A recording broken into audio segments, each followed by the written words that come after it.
부모님의 중보 기도의 소중함에 감사하자. 어버이 주일입니다. 오늘 함께 읽으신 본문 말씀 중에 1절에서 3절까지의 말씀은 구약성경 전승과 맥을 같이 하고 있습니다. 그래서 오늘은 1절부터 4절까지의 말씀을 살펴보게 되겠는데요. 1절부터 3절까지 나와 있는 말씀의 내용은 오늘 교도문에 나왔던 내용인데요. 출애굽기의 말씀과 잠언서의 말씀을 연결하면 오늘 어버이 주일에 나와 있는 본문 내용과 상치된다는 것을 우리는 알게 됩니다. 출애굽기 20장 말씀에 보면은 내 부모를 공경하라. 이 내 부모를 공경하라 이 말은 십계명이죠. 십계명입니다. 그러면 내 하나님 여호와가 내게 준 땅에서 내 생명이 길리라 라고 성경은 밝히고 있습니다. 그 다음에 잠언서 말씀을 보게 되면 내 아들아 내 아비의 훈계를 들으며 내 어미의 법을 떠나지 말라 했습니다. 자녀들에게 아버지 훈계를 들으라 라고 하는 것이죠. 또한 내 어미의 법을 떠나지 말라. 그러니까 율법의 법이죠. 하나님 섬기는 그 율법의 법에서 떠나지 말라라고 하는 것입니다. 어미의 법, 자녀를 양육함에 있어서 기름에 있어서 어머니 나름대로의 규칙이 있을 것입니다. 어머니께서 자녀들에게 가르치는 여러 가지 규칙들이 있을 거예요. 그러나 내 어미의 법을 떠나지 말라라고 잠언서는 기록하고 있습니다. 이는 내 머리에 아름다운 관이요 내 목에 금사슬이니라. 너의 아버지의 훈계를 듣고 내 어미의 법을 떠나지 않는 것이야말로 내 머리에 아름다운 관이 된다. 또한 내 목에 금사슬이 된다라는 것이죠. 이어서 잠언서 23장에는 너를 낳은 아비에게 청종하고 내 늙은 어미를 경히 여기지 말지니라. 어느덧 자녀들이 세상을 살다 보면은 여러 가지 경험을 하게 되죠. 그런 경험 속에서 이제 부모님보다 자녀들이 더 많은 경험을 하게 돼요. 그렇죠? 부모의 시대는 이미 거의 이제 지나가고 꺾였고 이제 자녀들의 시대가 오는 거 아니겠어요? 그러니까 모든 면에서 정보력에서 경험적으로 볼 때 더 현실적이고 그와 같은 이해되는 내용들을 본인 스스로 판단하고 있다라고 생각하다 보니까 이미 연락하신 분들의 생각은 좀 오래된 생각이다. 그래서 부모님의 권유를 듣지 않게 되는 경향이 사람들에게 있습니다. 그래서 그런지 잠언서 23장은 너를 낳은 아비에게 청종하라. 내 늙은 어미를 경히 여기지 말지니라 라고 선포하고 있습니다. 그러면서 이어서 내 부모를 즐겁게 하고 너를 낳은 어미를 기쁘게 하라 라고 했습니다. 오늘은 성경에 나오는 인물들과 주님께 귀하게 쓰임을 받은 여러 인물들에 관해서 살펴보는데 이들의 공통점이 있습니다. 이들에게 있어서 공통점은 묘하게 어머니와 관계되어 있어요. 물론 잠언서라든가 이런 내용을 보게 되면 내 아비에게 순종하고라는 내용이 나오잖아요. 내 부모를 공경하라 라고 하는데 성경에 나와 있는 제가 예를 들려고 하는 사람들의 공통점은 다 그들의 어머니가 등장해요. 그런데 그들의 어머니들의 자녀를 키울 때 어떤 마음으로 키웠을까라고 하는 내용들이 쭉 나오고 있어요. 그래서 오늘은 구약성경에 나와 있는 인물들, 첫째 모세, 그리고 사무엘, 그리고 삼손의 어머니에 대해서 살펴보고 나서요. 그리고 그 이후에는 어거스틴과 존 웨슬레의 어머니에 관해서 살펴보도록 살펴보겠습니다. 첫째, 모세의 어머니입니다. 이분의 어머니의 이름은 모세의 어머니의 이름은 요게벳이라고 되어 있어요. 성경의 역사에서 보면은 구약 성경에서 가장 많은 내용을 담고 있는 부분이 모세에 관한 이야기인데 이상하게 모세의 어머니에 대한 기록은 너무나 짧게 나와 있어요. 요게벳입니다. 출애굽기 1장에 보게 되면은 바로가 이스라엘 백성들 히브리인들이 자꾸 번성하니까 이들에 대한 위협감을 느껴가지고 산파들을 불러가지고 히브리 여인들이 아이를 낳을 때 딸을 낳게 되면은 놔두고 아들을 낳게 되면은 죽여라 라고 하는 명령을 내렸습니다.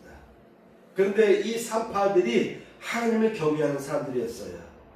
그래서 애굽 왕의 명령을 어기고 남자 아기를 살립니다.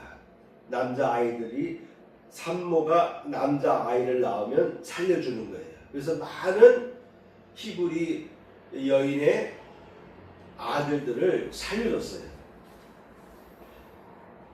바로가 궁금해서 야 어찌 됐느냐라고 하니까 산파가 바로에게 대답하되 히브리 여인은 애굽 여인과 같지 아니하고 건장하여 산파가 그들에게 이르기 전에 벌써 해산해 버립니다. 그러니까 해산하는 과정에서 아들이면 어떻게든 간에 죽이라는 거예요. 그런데 가보니까 이미 낳았어요. 낳아주고 품고 있는데 어떻게 아이를 죽일 수 있습니까? 라는 그런 내용이죠. 21절에 보면은 그 산파들은 출애굽기 1장 21절 그 산파들은 하나님을 경외하였으므로 하나님이 그들의 집안을 흥왕하게 하신지라. 여러분 옳은 일을 해도 복을 받습니다. 그 산파들이 바로의 명령을 어겼는데 여러분 지난 계엄 때 상관의 명령을 어기고 올바른 행위를 해서 국가에서 상도 베풀어주고 그렇죠? 훈장도 베풀고 진급도 시켰던 내용이 있잖아요. 그런데 그런 일들이 아무나 하는 게 아니에요. 아무나 하는 것이 아닙니다. 안 그렇겠습니까? 여러 가지 상황을 보게 되면 이러한 결단한다는 것이 쉬운 게 아니잖아요. 여러분이면 그렇게 할 수 있겠습니까? 대통령이 죽이라고 하는데 안 죽이면 어떡할 거예요? 그래도 지혜가 있잖아요. 지혜가 있어서 이 여인들은 히브리 여인들은 너무나 건장해서 산딸쯤 돼서 가보니까 출산할 줄 알고 가보니까 이미 벌써 났어요. 덕후도 났습니다. 어떻게 합니까? 이렇게 피해 나갔어요. 그랬더니 하나님께서 그들의 집안을 흥왕하게 하셨다라고 되어 있어요. 하나님께서 복을 주시는 방법도 다양하게 있습니다.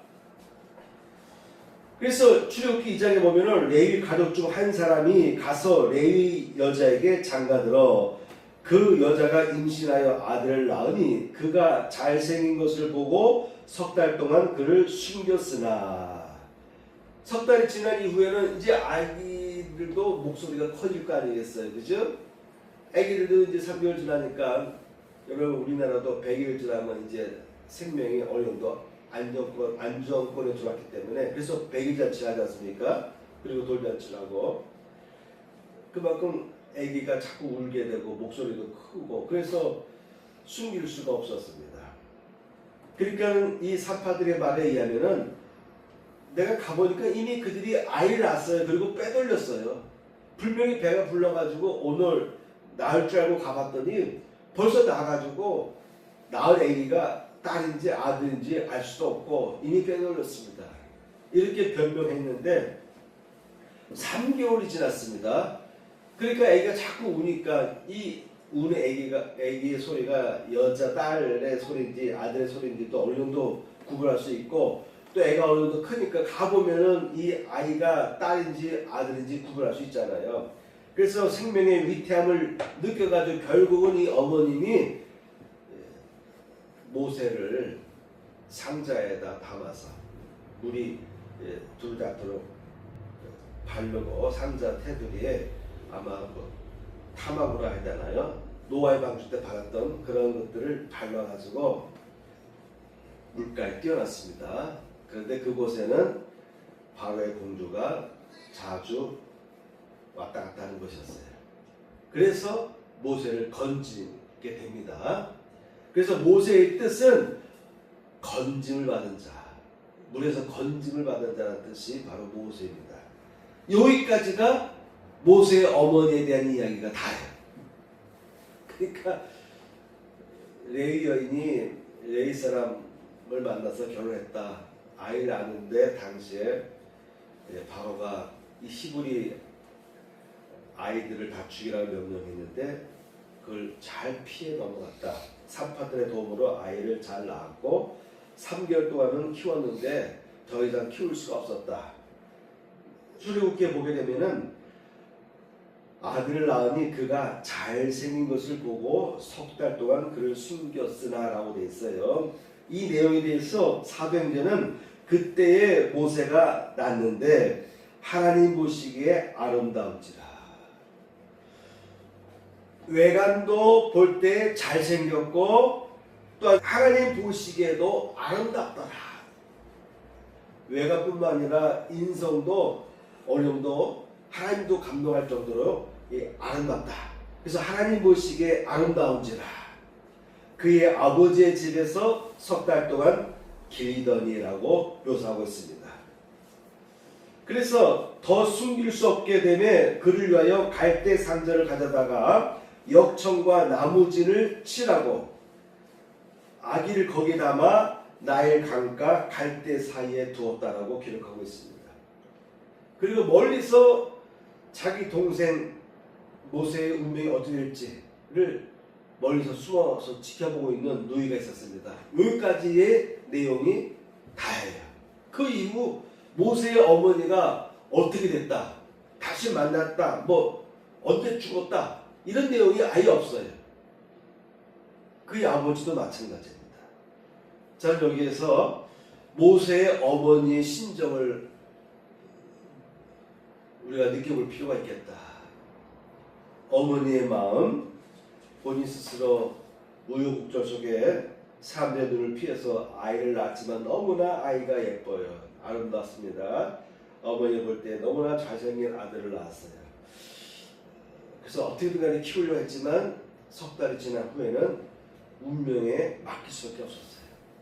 떠내려가서 고기밥이 될 수도 있고 누군가가 건져내서 키울 수도 있을 것이고,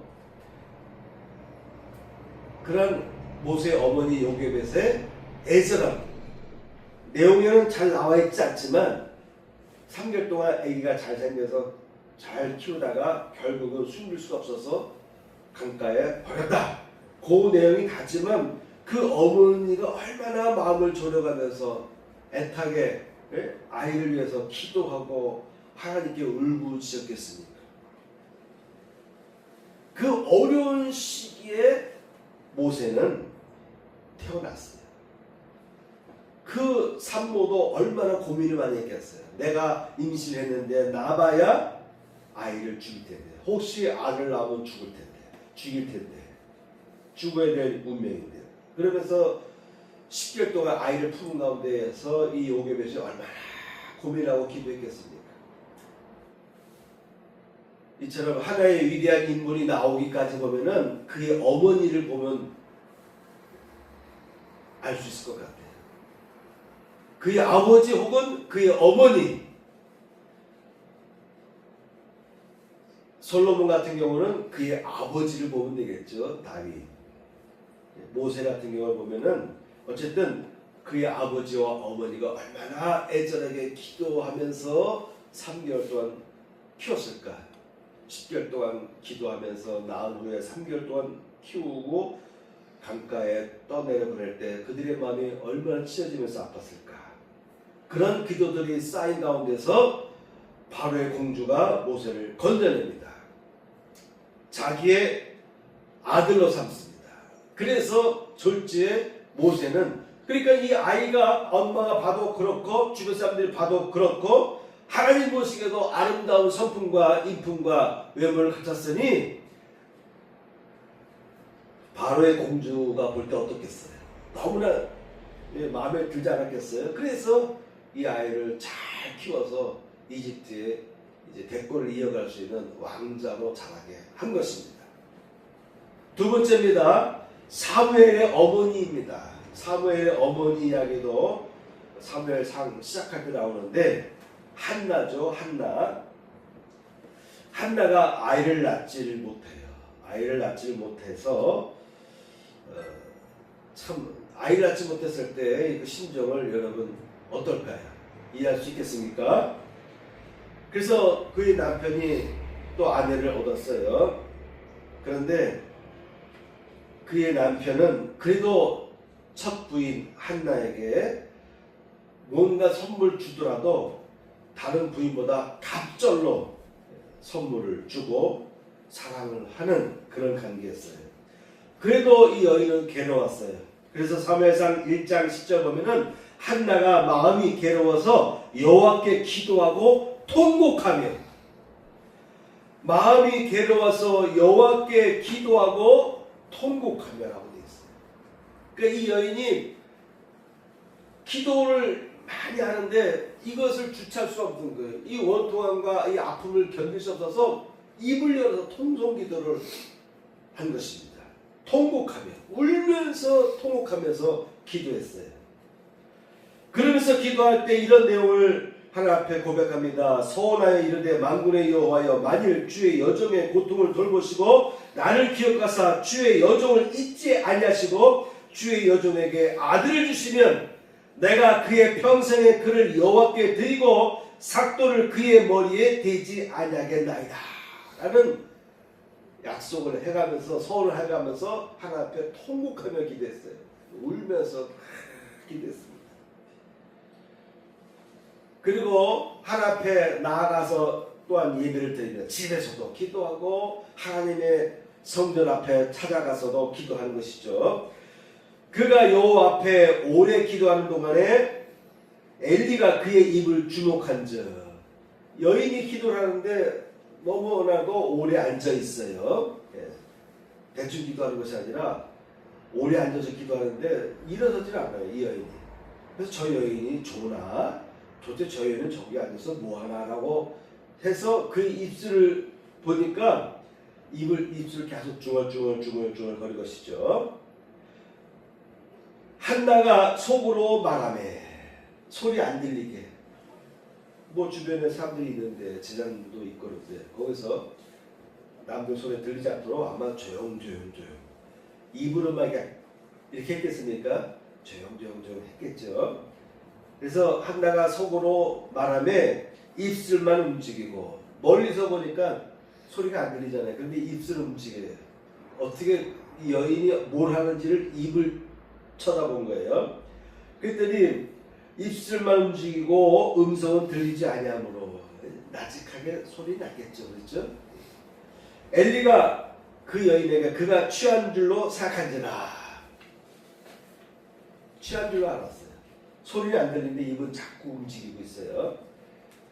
그래서 뭐라고 얘기하냐면 엘리가 그에게 이르되 내가 언제까지 취하여 있겠느냐, 포도주를 끊으라 라고 말했어요. 언제까지 취하여 있겠느냐, 취해서 일할 줄 모르고 있구나. 그래서 그냥 중얼거리고 있구나. 그래서 포도주를 끊으라 했어요. 그랬더니 이 여인이 말합니다. 내가 지금까지 말한 것은 나의 원통함과 격분됨이 많기 때문이니다 라고 답을 했어요. 그러니까 이 여인은 나의 원통함과 격분됨이 너무너무 많아서 내가 금방 일할 수가 없고, 또한 이 이야기를 크게 떠들자니 주변 사람 눈치도 있고, 그래서 제가 이 자리에 오래 앉아서 기도하고 있었던 것입니다 라고 했어요. 그때서야 이 엘리 제사장이 이해하고서는 축복합니다. 엘리가 대답하여 이르되 평안히 가라. 이스라엘 하나님이 내가 기도하여 구한 것을 허락하시기를 원하노라 하니 이르되 당신의 종이 당신께 은혜 있기를 원하나이다 하고 가서 먹고 얼굴에 다시는 근심빛이 없더라. 이 엘리 제사장이 평안히 가라, 너의 기도를 하나님께서 허락하시기를 원한다. 이 말만 했어요. 근데 이 여인은 이 말을 하나님의 음성으로, 하나님의 응답으로 받아들였어요. 그리고 가서는 다시는 슬퍼하지 않았습니다. 다시는 그의 얼굴에 근심 빛이 없었다라고 성경은 기록하고 있습니다. 그리고 나서 집에 돌아가서 아이를 갖게 됐는데 그 아이가 사무엘이에요. 이 여인은 자기 혼자 기도한 것이니까, 자기 혼자 하나님 앞에 약속 서원 기도한 것이니까 이걸 안 지켜도 되잖아요. 사람은 어떻다? 갈 때와 같다. 사람은 화장실 들어갈 때와 나올 때가 다르다잖아요. 근데 이 여인은 아이가 젖될 때까지 키운 다음에 엘리 제사장에 가가지고 자기 아들을 맡깁니다. 그렇게 해서 자라난 아이가 사무엘이에요. 그러니까 이 여인은 대단한 거예요. 젖될 때까지만 키우고서는 또한 생이별을 해야 돼요. 아들을 제사장에게 맡깁니다. 약속한 것이니까. 누구에게? 하늘에게 자라나게 약속했으니까 그것을 이행하느라고 젖된 아이를 하나님께 드렸습니다. 맡겼습니다. 그러니 이 한나는 사무엘을 낳기 전부터의 그의 간절함, 그 원통함과 격분이 차고 넘치니 이것을 어떻게 해소할 길이 없어가지고 하나님 앞에 가서 기도하는 것밖에 없었어요. 그 집에서 기도할 때나 성전 앞에 나가서 기도할 때나 성막 앞에 나가서 기도할 때나 그는 가만히 있을 수가 없었어요. 통곡하며 기도하고, 그리고 그의 원통함과 격분이 막 솟아남에도 불구하고 이것을 주변 사람들에게 들으기 뭐하니까 조용한 소리로 계속 기도를 오래오래 했던 것이죠. 이런 내용만 봐서도요, 그 이후는 내용이 나오지 않습니다. 그 이후는 어떻게 됐는지 이 여인에 대한 이야기가 없어요. 이 정도만 봐도, 맛만 봐도 이 여인이 어떻게 했을까, 죽을 때까지 그의 아들 사무엘이 어떻게 살아갈 것인지에 대한 늘 중보기도로 어떻게 뒷받침했을까를, 뒷바라지했을까를 우리는 상상하고도 남죠. 대단한 여인입니다. 대단한 여인입니다. 세 요한의 어머니도 아이를 낳지 못했어요. 그들이 나이가 이제 늙었습니다. 나이가 많아서 늙어서 더 이상 아이를 낳을 수가 없는 상태가 됐습니다. 그들에게 자식이 없고 두 사람의 나이가 많더라. 이미 나이가 많아진 거예요. 아브라함과 사라의 경우처럼 이들도 나이가 많아졌어요. 그때 천사가 그에게 이르되 사가라여 무서워하지 말라. 너의 간구함이 들렸다. 내 아내 엘리사벳이 내게 아들 낳아 주리니 그 이름을 요한이라 하라. 요한의 아버지는 제사장 계열입니다. 이 아버지는, 사가랴 아버지는 기도를 많이 했어요. 많이 했습니다. 네 번째, 요한의 어머니와 아버지입니다. 이 요한의 경우는 아버지가 좀 더 강조되고 있어요. 그래서 요한의 어머니가 잉태를 하게 됩니다. 그런데 이미 천사가 그의 아버지에게 답을 했죠. 무서워하지 말라. 너의 간구함이 들린지라. 세 요한의 경우는 그의 아버지가 그렇게 간절하게 기도했어요. 성직자인데 그가 나이 늙어서까지도 아이를 낳지 못할 때 그가 얼마나 간절히 기도했는지 하나님께서 다 아시고 너의 간절함이 들렸다라고 되어 있습니다. 그리고 너의 아내가 아들을 낳을 것이다 라고 예고해 주셨습니다. 이 정도 우리가 살펴봤어요. 두 번째, 어거스틴과 존 웨슬레의 어머니의 기도에 대해서 생각해 보겠습니다. 성 어거스틴과 존 웨슬레의 어머니에 관해서 좀 살펴보도록 하겠습니다. 어거스틴은요, 카르타고 대학으로 유학을 갔을 때에 그 도시가 향락의 도시였어요. 쾌락과 향락의 도시였어요. 공부하러 가서는 그 향락의 도시에 젖어들어가지고 이 어거스틴이 성적으로 좀 방임하는 어지러운 그런 생활을 살았어요. 그래서 여인과 동거하다가 아들을 낳았습니다. 우리는 이런 아들을 사생아라고 하죠. 아들을 낳았습니다. 그리고 또한 이 어거스틴은 동거하던 이 여인과 15년 동안 동거했는데 그 여인을 버리고 다른 여자와 또한 약혼을 하게 됩니다. 근데 약혼을 했는데 동침하기까지는, 결혼하기까지는 아직 2년이 더 필요한 시간이었어요. 그래서 약혼만 하고 결혼식까지 기다려야 됩니다. 기다려야 됐습니다. 누구의 경우가 그렇죠? 예수님의 어머니 아버지 이야기 그렇죠. 요셉이 그의 아내 데려오기를 꺼려했죠. 왜냐? 약혼만 했고 이제 결혼식을 해야 되는데, 그래서 그 사이에 부부와 관계를 하지 않았는데 임신한 거예요. 이 경우처럼 어거스틴도 보면은 또 약혼을 했는데 이제 결혼하려면 2년이 필요해. 그 사이에 이 어거스틴은 또 다른 여자를 사귀어가지고 동거 생활을 또 합니다. 좀 그런 생활을 많이 했어요. 근데 어떻게 이런 어거스틴이 사도 바울 이후로 최고의 기독교의 신학자가 됐는지, 기독교의 신학을 집대성할 수 있는 최고의 위대한 인물이 됐는지 여러분 이해가 되십니까? 이런 젊은 날의 같은 방탕의 생활에 아주 극단길까지 갔다라고 볼 수도 있는데, 그런 사람이 갑자기 바뀝니다. 32살에 그가 회심을 하게 돼요. 그래서 37살에 그가 사제가 되고, 그가 평생 동안 이제는 세속과 거리를 두고 그가 다시는 어떤 방탕의 길을 가지 않고, 아마 결혼도 다시 안 했던 것 같아. 결혼했던 내용이 없어요. 평생에 그는 기도하면서 기독교 신학을 서술하는데 평생을 그가 거기에 헌신하게 됩니다. 이 어거스틴은 32세에 회심해서 76세에 세상을 떠나기까지 그는 교구의 교주로 섬기면서 사도 바울 이후 기독교 신학의 대가로, 가장 위대한 대가로 활동했다라고 하는 것입니다. 근데 이 어거스틴이 회심하기 2년 전에 일화가 있어요. 그것은 뭐냐면, 그가 살고 있는 지역의 주교에게 다가가서 부탁합니다.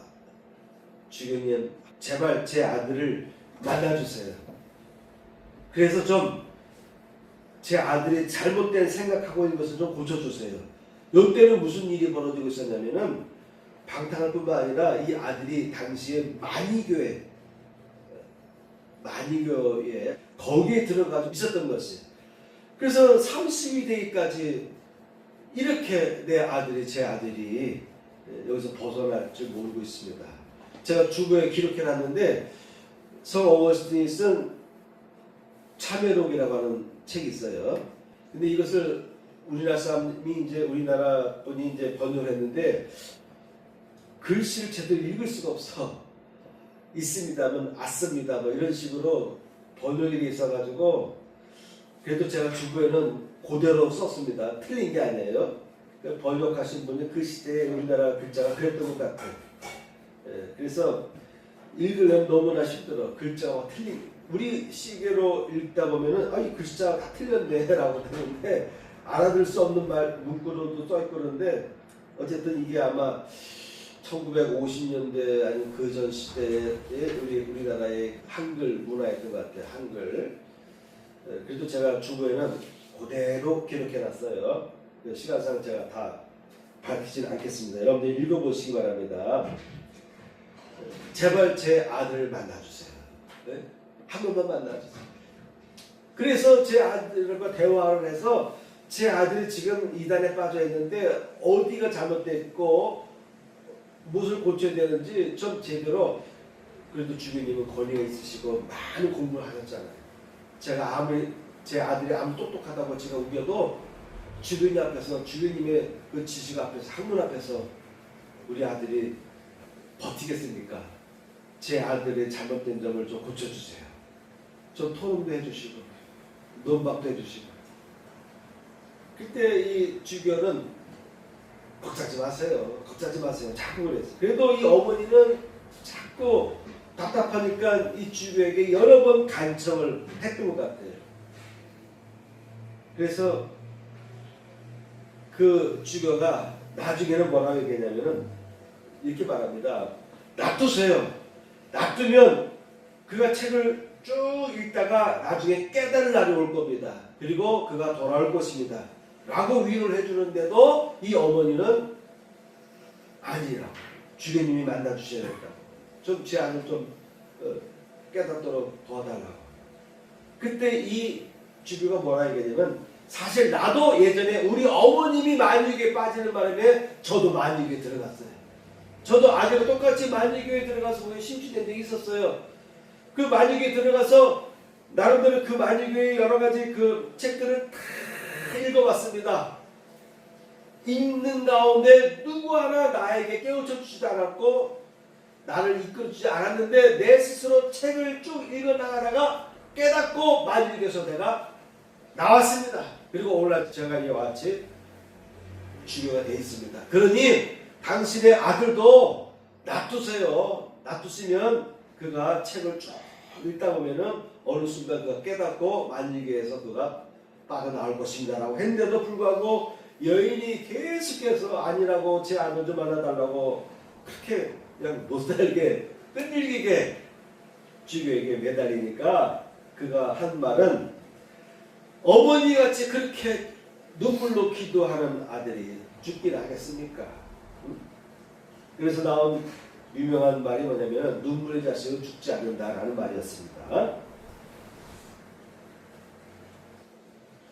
주거 뒷면에 첫 번째 맨 밑으로 내려와 보세요. 근데 내용 글은 옛날 글로 됐기 때문에 이해가 안 되는 것이 많아요. 누구와 토론 반박하는 일도 없이 스스로 그 종파를 버려야 하겠다고 깨쳐서 필경 버렸다는 것입니다. 이 말은 뭐냐면 이제 그 암브로스 감독이 자기 스스로 이야기를 해주는 거예요. 이런 이야기를 해도 그가 어미가 들어주긴커녕 오히려 울며 불며 그저 한 번만 만나서 말해보라고 찡거리니 이제 어거스틴 말 그가는 자기 어머니를 묘사하는 것이고 드디어 그는 참다 어이가 없이 하며 그만 가오 잘 되겠죠. 설마 이렇게도 눈물을 짜내는 자식이 죽을라고 이렇게 암브로스 감독이 어머니에게 좀 아주 귀찮게 하니까 짜증스럽게 답을 했습니다. 설마 이렇게도 눈물을 짜내는 자식이 죽을라고. 여기서 나온 말이 눈물의 자식은 죽지 않습니다 라는 말이 나온 것입니다. 자, 이 정도 얘기만 하고요. 존 웨슬리의 어머니도 대단했어요. 여러분 주보 한번 보세요. 제가 간단하게 얘기하고 마칠게요. 존 웨슬리의 어머니는 19명의 아이를 낳았어요. 그 중에 15번째가 존 웨슬리. 그리고 그 다음에 낳은 16번째가 그의 동생 찰스 웨슬리. 찰스 웨슬리는 찬송가, 가사와 작곡 이런 부분에 뛰어나서 똑같은 감독의 목사가 되었지만 똑같이 그 영국 성공의 목사가 되었지만 그 동생은 주로 찬송가를 작곡하는데 공을 많이 했습니다. 그의 어머니 이름은 수산나입니다. 수산나 웨슬리. 이 아이들을 낳았을 때 그분은 여러 외국어를 통달했던 자유롭게 구사할 수 있는 그런 어머니였는데 자녀를 키울 때 3시간씩 오전 3시간, 오후 3시간 이렇게 둘로 나눠가지고 자녀들을 일일이 다 교육시키고 아침과 저녁으로 신앙교육을 하고 아이들을 이렇게 시간을 정해놓고 상담을 해주는. 그래서 아이들 19명을 키움에 있어서 어느 아이 하나도 예외 없이 아이 하나하나를 다 지켜보고 돌보고 신앙으로 키우면서도 1:1 상담도 해가면서 자녀를 키웠습니다. 그렇게 해서 낳은 위대한 인물 두 사람, 존 웨슬리와 그의 동생 찰스 웨슬리입니다. 자, 이상과 같은 이야기를 통해서 우리가 한번 생각해 볼 것은 이런 사람들은 공통적으로 그의 아버지나 어머니가 가장 간절하게 기도하는 하나님이다. 문제가 있을 때 그 문제, 특히 자녀를 위한 문제를 가지고 있을 때 그들은 아버지든 어머니든 간절하게 통곡하며 하나님 앞에 기도하는 기도의 아버지, 기도의 어머니였다.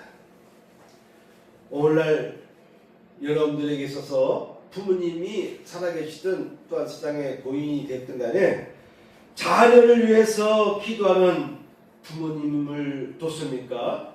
혹시 나의 부모님이 마지막 순간까지 나를 위해서 기도하던 분이셨습니까?를 생각해 볼 필요가 있겠습니다.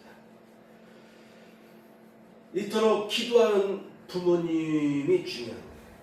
아버지든 어머니든 자녀를 위해서 기도해주는 그러한 부모님이 얼마나 귀한 것인가를 오늘 이 시간 우리가 잠시 한번 살펴봤습니다. 여러분은 어떤 부모가 될 것입니까? 여러분은 자녀를 위해서 무엇을 해줄 겁니까?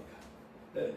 이제 이 나이 돼가지고 자녀를 위해서 무엇을 해주겠습니까? 아직 창창한 권사님의 가정은 열심히 공부하도록 학원비 대주고 대학교 보내주고 이거 하겠지만 그 외에도 여러분들 자녀들 앞에서 무엇을 해줄 수가 있겠어요? 한참 내가 왕성하니까 아직은 내가 건재하니까 물질적으로 뒷받침을 해주겠지만은 그 외에 또 무엇이 필요하겠습니까? 지금까지 열거됐던 많은 사람들은 물질적으로만 뒷바라지하는 것이 아니라 더 중요한 거 영적 자산, 자녀를 위해서 기도하고. 그래서 오늘 본문 말씀에 보면은 4절에 보니까 뭐라 그랬죠? 또 아비들아 너희 자녀를 노엽게 하지 말고 오직 주의 교훈과 훈계로 양육하라. 어거스틴의 어머니, 그가 직접 양육할 수 없었어요. 왜냐? 아들이 너무 똑똑하고 천재인데 자기 잘난 맛에 어머니 무시하고 만유교에도 빠지고 우상종에 빠져가지고 그렇게 나가는데 이 어머니가 말로 이길 수가 있겠어요? 말로 못 이기는 거예요. 그래서 자기가 못하니까 교구에 교주께 부탁한 거예요. 당신은 많은 걸 알고 있으니까 내 아들의 어리석음 깨달아라. 본인이 못하면 자기 교구의 목사님, 성직자를 통해서라도 해달라고. 주의 교훈과 훈계로 좀 가르쳐달라고. 존 웨슬레의 어머니 수산나 사무엘은 직접 자녀들을 일일이 11명의 아이를 키워가면서 11명의 아이를 어떻게 키웠는지 난 상상이 안 되는데 그 아이들을 일일이 시간 정해놓고 상담하고 양육하고 아침과 저녁으로 찬송을 하면서 신앙으로 양육했어요. 오늘 4절 말씀입니다. 오직 주의 교훈과 훈계로 양육하라. 그냥 자녀들을 남부럽지 않게 뒷바라지하는 것으로 만족하면 안 되는 거예요. 우리 크리스찬들은 주의 교훈과 훈계로 양육해야 됩니다. 그럴 때 인물들이 나오는 겁니다. 인물들이 나오는 것입니다. 여러분, 우리들도 이제 주의 교훈과 훈계로 양육해서 우리의 자녀들이 나를 볼 때 어떤 것을 생각할 것인가, 우리 부모님은 어떤 분이었는가를 회상할 수 있는, 늦지 않았죠? 지금이라도 우리는 끊임없이 우리가 할 게 무엇이 있겠어요? 시간 날 때 교회를 섬기고 예수를 위해서 헌신하며 특히 가정을 위해서 중보기도를 끊임없이 하는 거 아니겠습니까? 여러분의 부모님 중에 혹시 여러분을 위해서 끊임없이 중보기도를 해줬던 부모님이 있다면 얼마나 감사한 일인지. 이제 우리가 내 자녀들을 위해서 끊임없이 자녀들을 위해서 중보기도하는 부모가 되어야 되겠습니다. 마치겠습니다. 내게 있는 모든 것을 겸손하게 드리네. 세상 욕심 멀리하니 나를 받아주소서. 주께 드리네. 주께 드리네. 사랑하는 구주 앞에 모든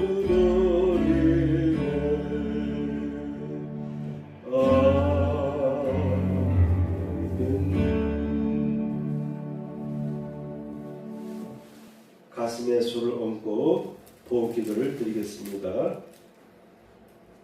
할렐루야. 하나님 아버지, 오늘도 하나님의 전도에 나와서 예배를 드리게 하시니 감사합니다. 또한 이 시간에 귀한 예물들을 주 앞에 봉헌합니다. 주의 예물과 감사예물을 흠양하여 주옵소서. 또한 11조를 드린 손길과 그의 삶 위에 11조의 복이 부어지게 하여 주옵소서. 이제는 우리 구주 예수 그리스도의 은혜와 하나님 아버지의 극자신 사랑과 성령님의 감동함과 역사하심이 이 절에 참여한 성도들 위해 함께 하시기를 축복하옵나이다. 아멘.